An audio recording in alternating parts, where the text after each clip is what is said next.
réputation. La première, en 1901, fut la maîtresse d'école Annie Taylor. On la pense âgée de 43 ans quand elle conclut une chute. Mami, yan ay talagang mababasa ka man.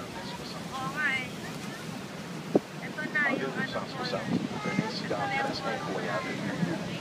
Roger Woodward, âgé de 7 ans, fut entaillé dans une chute portant seulement un costume de bain et un veston de sauvetage.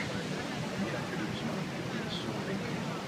Presque à 7 ans. Hawakan mo din, Kat, at ano, ako naman kunan mo. Kikita na yung falls. À la suite de la chute de Jean Cheval, Ayan ang boss. Mami, ingat ka nga. international, Ma, mababasa na to. Ako na. comme on l'a